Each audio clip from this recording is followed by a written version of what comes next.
Am I the a-hole for keeping food in my room? Plus update. Original post. I, 19 female, have a full-time job and pay $500 rent a month. I still live with my father, my stepmom, stepsister, and unfortunately my stepbrother, 22 male. My stepbrother doesn't have a job, doesn't plan to get one, just sits at home all day on his butt eating up all of our food and playing video games. My dad won't do anything about it because he loves my stepmom, and my stepmom won't do anything because she loves her son, and this is how she raised him. They came into my life when I was 8 years old, and it's always been this way. She cuddles him, doesn't punish him, and she lets him do whatever the heck he wants, which includes eating all the food in the house. I remember when I was 12, and my older half-sister still lived with us. She had some friends over, so we ordered a large pizza. We ate almost half of it, and put the rest in the fridge so we could have pizza for breakfast, right? No, that bum ate the rest of it by himself in the middle of the night. By the way, we ordered pizza because there was no other food in the house. Ever since they moved in, we haven't had a full fridge. Anyway, I have a small stash of food in my room now, in one of those rubber totes, so the chance of ants and whatnot is minimum. I keep chips, bottled pops, bread/bagels, and most recently, Cracker Barrel boxed mac and cheese in there. I've been craving mac and cheese like crazy recently, so I bought a few boxes and stashed them away. Last night I made a box of mac and cheese, but my stepbrother wandered out of his room and asked where I got the mac and cheese from, because we currently don't have food, though his mom is running to the grocery store as I'm typing this. So I told him from my room, and he asked what I meant. I told him I keep food in my room so someone doesn't eat all of my stuff. I put a big emphasis on someone when talking to him. He called me an a-hole and asked why I wouldn't share my food with everyone. I called him an a-hole right back and said maybe if you don't eat so much, there would be more food to go around. I guess we were kind of loud because my dad came upstairs and asked what we were yelling about. And my stepbrother literally freaking tattled on me and saying I'm keeping food in my room away from everyone. My dad asked if I was serious, so I told him something along the lines of, yes, I am, because I'm sick and tired of waking up hungry because there's no food in the house. I pay you more than enough rent to get food for everyone. I also threw in how my stepbrother doesn't even have a job, and he's a lazy moocher who doesn't contribute anything, and then stormed off to my room, with my mac and cheese, of course. I don't really think I'm an a-hole, but my dad texted me and told me that it was really unnecessary for me to say all that, and to keep food in my room because other people are hungry too. I texted one of my cousins about it, and she sided with my dad, so I'm just second-guessing myself here. Please let me know if I'm the a-hole. Now for the top comments before reading the update.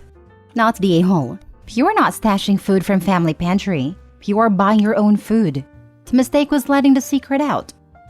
Yeah, you're very right about that. I never said I was the brightest. I think I just wanted to stick it to him, but now I realized my mistake. Yeah, dude, you messed up revealing you have a stash. Don't be surprised when it disappears. All you needed to say was you bought it, and if he wants some, he should get off his butt and go buy it like you had to. Just wondering, does your stepbrother who is 3 years older not pay any rent while you pay $500? I would be less mad about the food and more upset about the mixed standards. No, he doesn't pay rent, but I'm also not really expected to pay rent. I just feel for my dad because he's constantly stressing over money, but I know he'd never actually ask me for it. He was kind of embarrassed when I started paying him rent, to be honest, but I knew he could use it. So I'm not upset about the rent aspect. I mean, I kind of am because I know my stepbrother is freeloading, but I'm choosing to do this myself. Not the a-hole. You may want to get a container that locks to store your food. Now that they know it's there, your family will absolutely steal it. I'm not worried about the rest of my family, just my stepbrother. Luckily, my dad is pretty lenient in most things, so I do have a lock on my door. I'll start locking it whenever I leave for work now. Thanks for the tip. Not the a-hole. Up the ante and get yourself a mini fridge with padlock and microwave for your room. Haha, I've been thinking about that. However, I do have plans to move out by the end of this year, fingers crossed, so I don't want to waste any of my savings on being petty just yet. If it gets any worse, I might have to though. Now for the update. So I did what a lot of you suggested and had a sit-down talk with my dad when he got home from work. The first thing he said before we even began talking was apologizing because he understood where I was coming from, and he just didn't want to deal with my brother's bitterness.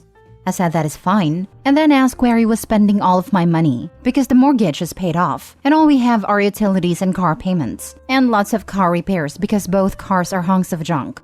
This took him by surprise and asked what I meant. I told him that I pay him more than enough to have some money left over to buy food for the house, especially with my stepsister giving him rent too. He just said stuff for the house. So, I went with someone suggested and told him that from now on, I'll be buying the groceries and giving him whatever's left over from the $500 a month for rent. He told me I don't need to do that it wasn't necessary, yada yada, which kind of irked me, but whatever. I then asked if he was going to do anything about the food problem in the house, and this apparently finally broke him. And he told me that he's been keeping all the money I give him for the rent in a separate savings account for when I move out. I was honestly speechless. I gave him the money because he's always tight on it and stressing over it, and this man has been saving it for me. I immediately apologized for being kind of a brat about the situation. I had an attitude because I was sick of everything, and told him to please use whatever he needs so we don't have to deal with it anymore. It took some convincing, but he said he's still only going to use what's absolutely necessary, but said that I can buy groceries once a month and put the rest of the $500 in my savings. So thank you everyone for the advice. Some people have also suggested I talk to my stepbrother and try to motivate him or even try to figure out what's wrong with him. Not the best way to put it, but I don't know how else. And I will do that eventually. But now isn't really the time. For now, everything seems to be good, so thank you again. Anyone else wondering how long it'll take before stepbrother breaks into her room to steal her food now that he knows it's there? That was my initial reaction as well. She needs to lock that food stash up tighter than Fort Knox. Agreed. I'm very surprised the update didn't start with, stepbrother broke into my room and ate all the food I had. Anyone else wondering how long it'll be before she figures out dad has no savings account for her? Am I the only cynical one here? Nah, I'll go with something like the stepmother draining it to pay for stuff for the stepbrother because they're family and OP should share. I honestly can't see him saving the money if they are struggling to buy food. The money is going somewhere, but I do not believe there is a secret stash of money and savings for her. Sounds like maybe stepmom taught her precious baby the ropes and getting by with no contribution. Dad and OP would be wise to have a family meeting and ask that between the two of them, they at least contribute enough monthly to buy 2 weeks of food. Dad isn't going to do anything.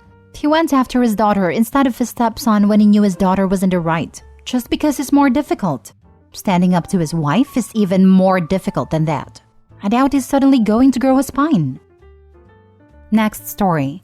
Am I the a-hole for choosing my trip over babysitting my niece? Plus update.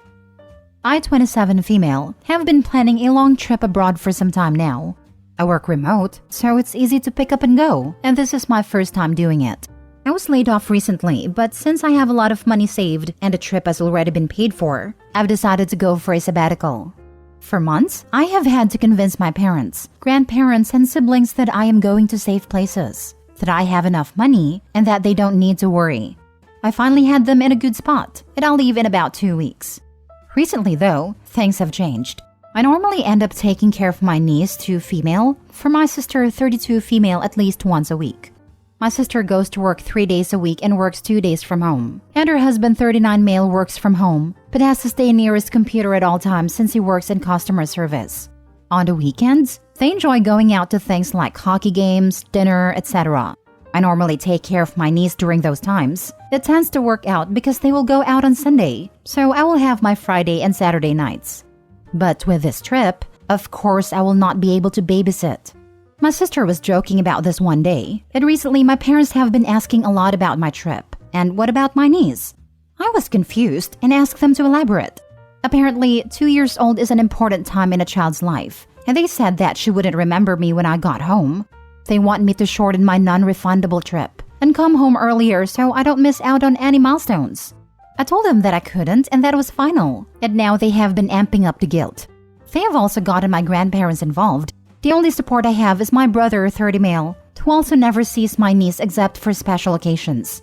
They are also bringing up my recent layoff and my financial state. I don't want to brag, but for a 27-year-old, I have a high enough savings that I could live for a year and never work. I've been laid off a lot, so savings was a priority. I could still travel and do everything I want. I have no loans, no current apartment now, and have all the big things paid for. But despite my knowing I am fine, they are starting to scare me and guilt-trip me to staying. Tonight it all blew over. My sister called me an a-hole in front of my family since I won't be able to babysit. What is she supposed to do on the weekends? I yelled at her and told her to finally hire a babysitter. My parents are on her side and told me that you should help out more. I yelled at all of them that it was not my responsibility to parent the child if they could live for a few weeks without their free babysitter, and then left. My brother texted me later that they're still angry and disagreed with my choice to continue my trip. Am I the a-hole for choosing my trip over my niece? Edit. A lot of people have asked. I will be gone for just under 4 months. I will be traveling around Europe with a short trip to visit a friend in South Korea and coming home. I suppose that would be more than just a few weeks. Lol. But not the point. Now for the top comments before reading the update. Not the a-hole. You didn't birth the child. You simply extended your helping hand toward your sister, who has absolutely taken advantage of the goodwill of you babysitting. Go low contact and get on the plane. I'm sure there's a few milestones you'll miss, but if your family wants you to see those milestones, maybe they should take pictures. FaceTime you? Don't feel guilty and don't stay. Otherwise, you'll regret not taking your trip. And your sister should be looking after her own kid on the weekend, or maybe your parents should be if anyone is so concerned with babysitting. Enjoy your trip.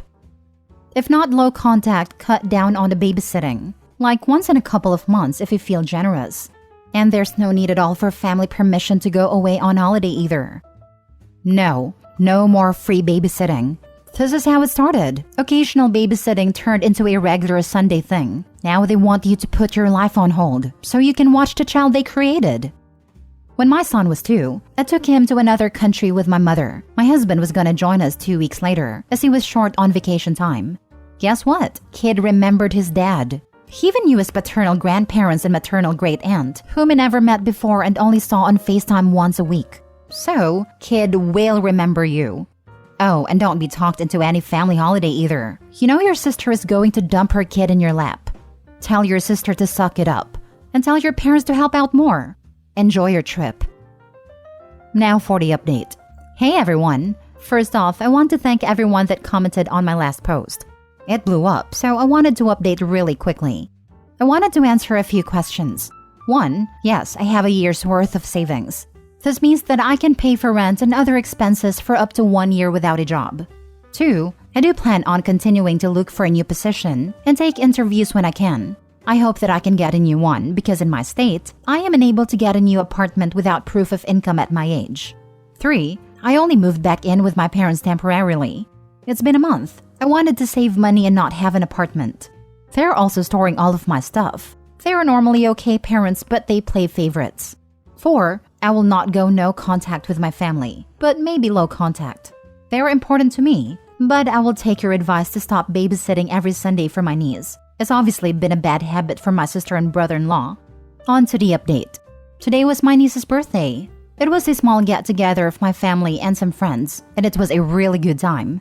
After the party, my sister pulled me aside. She apologized for getting my mom up in arms about the babysitting. She knew I wanted to go on the trip. We hugged and I accepted her apology. For your information, my mom and I don't really get along. I don't like how she treats people. And her favoritism has always caused some insecurity. Though she has helped me a lot and I am grateful to her, I will always be the bratty youngest daughter, and I've come to accept that. Unfortunately, because of her, I have this people-pleasing behavior that I am trying to break out of. Hence, the pure turmoil between choosing my trip over my niece. My mom is very controlling, and the only reason I am still in contact is because of my dad. He's my best friend. I would hate to leave him behind. He understands my problems with my mom. He hasn't tried to fix much. He doesn't know how, but he listens and takes my feelings into account. It means the world to me. When my mom heard my sister complain, she decided it was going to be a good way to keep me home. She told the family about how a little girl shouldn't be traveling alone. She's mentioned the Natalie Holloway case, and that set a lot of people off. She watches a lot of Lifetime and Dateline. That's why everyone started hounding me in the first place. Then, she added on my lack of a job and my other responsibilities like babysitting, so that everyone would agree that I shouldn't go. Now the big update is that I did choose my trip.